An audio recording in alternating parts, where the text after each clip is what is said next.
House Judiciary Committee has released a deposition on Thursday that revealed the FBI confirming the authenticity of Hunter Biden's laptop on the same day. The New York Post exposed its contents linking President Biden to his son's foreign business deals as well.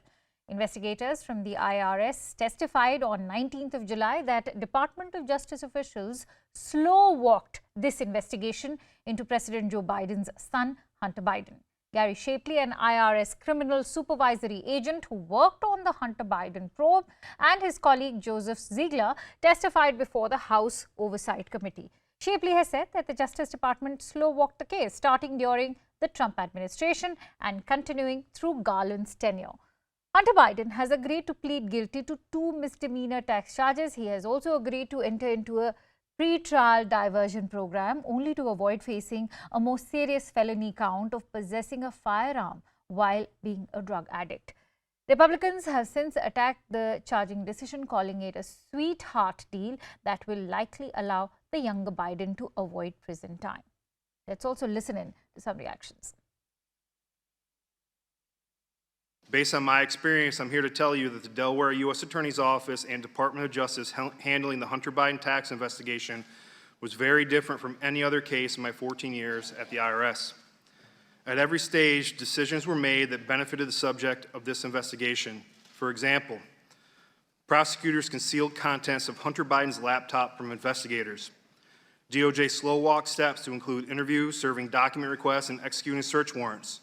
Warrants that were ready as early as April of 2020, but were delayed until after the November 2020 election and never pursued. In the Criminal Tax Manual, Chapter 10, found on the DOJ website, Tax Division policy states that cases involving individuals who fail to file tax returns or pay a tax, but who also commit acts of evasion or obstruction, should be charged as felonies to avoid inequitable treatment. In early August of 2022, federal prosecutors from the Department of Justice Tax Division drafted a 99-page memorandum.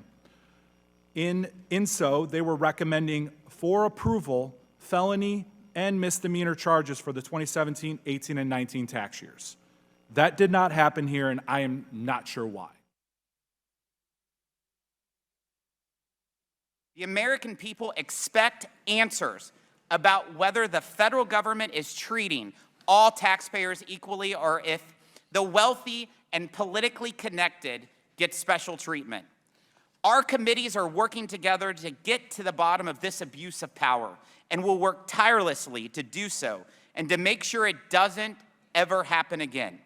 Americans should not have to accept 2 tiers of justice in this country.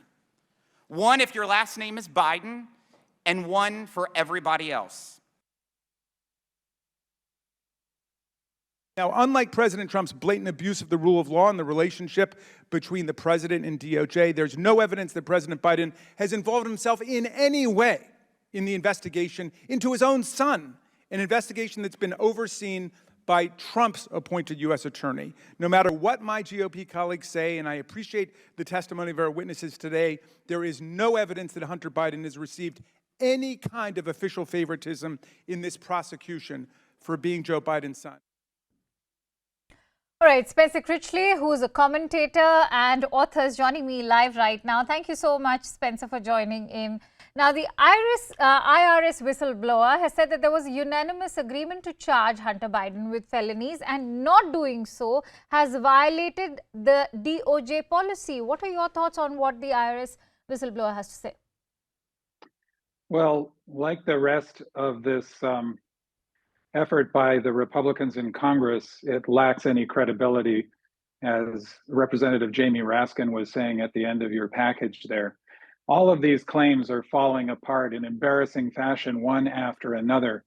Now, unfortunately, if people only get their news from outlets like the New York Post, for example, which has as its highest objective serving the propaganda needs of its owner, Rupert Murdoch, they're going to get a very confused and very misleading picture of what's going on. But the people behind this Hunter Biden story know very well it doesn't matter if they can't back up any of their claims. And in fact, they cannot. All of those claims fall apart on the most cursory investigation. And I invite your viewers to just use Google with an open mind, and you'll see how they fall apart one after another.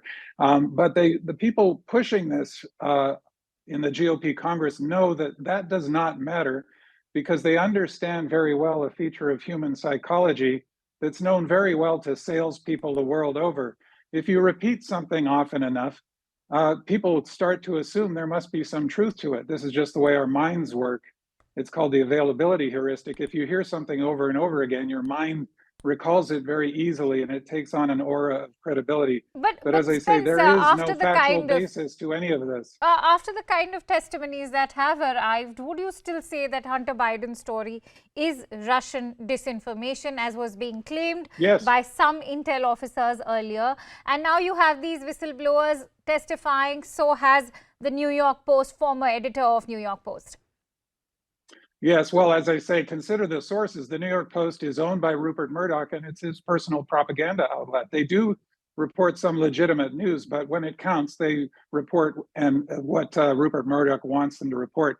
Similarly, with the so-called whistleblowers, whose credibility has been destroyed one after another. The chief whistleblower was unable to be produced for these hearings because it turned out he was a fugitive from justice because he's an unregistered agent of the Chinese government and was involved in apparently illegal deals with Iran.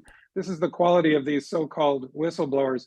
In terms of Russian disinformation, yes, this is clearly part of a long-running Russian disinformation campaign in which Donald Trump was an eager participant. This was the finding of the entire US Intelligence Committee in a report on the 2020 election issued in early 2021. They described Donald Trump as a participant and enabler of this Russian disinformation campaign. These invented stories of supposed collusion between Joe Biden and Ukraine, for example, or China, for example, have been shown repeatedly to have no evidence supporting them whatsoever. All of the claims you read, including in the recent New York Post story that purport to show that evidence, fall apart the moment you investigate further. So yes, it is. It's widely understood this is a long-running Russian disinformation campaign, and it fits exactly the pattern of all Russian disinformation campaigns, whether they're in the United States or Britain in support of Brexit, or Germany or Italy or Hungary or elsewhere. Whether or not this is Russian disinformation, we don't know. But I want to know from you now that the Hunter Biden... I assert that the record shows that we do know. All right. Hunter Biden's, the whole scandal surrounding Hunter Biden, that vortex of that scandal is growing all over again. Do you see this impacting President Joe Biden's re-election bid? Well, that's the only purpose of it, as the Republicans in Congress have admitted in unguarded moments. This follows, by the way, exactly the same pattern as the bogus Benghazi investigations of Hillary Clinton back when she was running for president.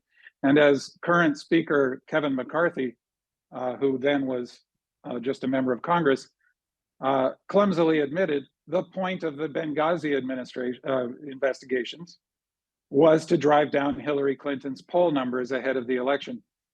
People may or may not remember, she was, I believe, the most popular public figure in the United States until these bogus Benghazi hearings started.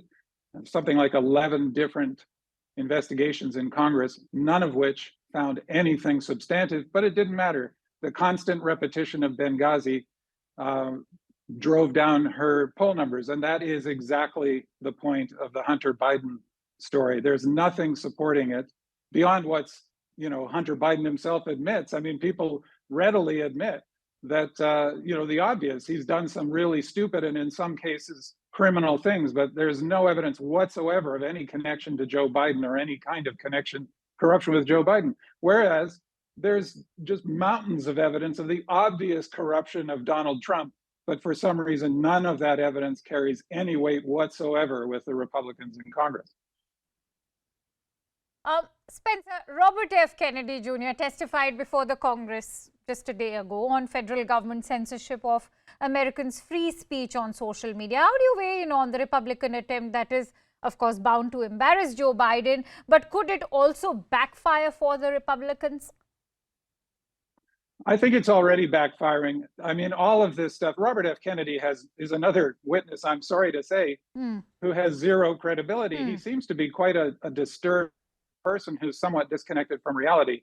And he lies with a fluency that is alarming. But that makes him a perfect witness for this Republican committee, again, the purpose of which is purely to try to drive down Joe Biden's poll numbers and defend the indefensible, the many obvious crimes alleged and proven committed by Donald Trump. I think it is backfiring, though, because while this does play well with the most committed base of Republicans who've long since decided they will believe what they want to believe rather than what facts and logic might say, the crucial voters in the United States are always independent voters who might swing one way or the other. And that's a small percentage of the voting population with outsized influence. And they are running away from the Republican Party because they are, most of them are able to see through what's obviously the case here, that this is a party that has completely surrendered its integrity and only cares about power. And perhaps that can just be advantage for the Democrats as well. I believe so. Right. Let's leave it at that. Many thanks to you, Spencer Critchley. Pleasure having you on the show. My pleasure.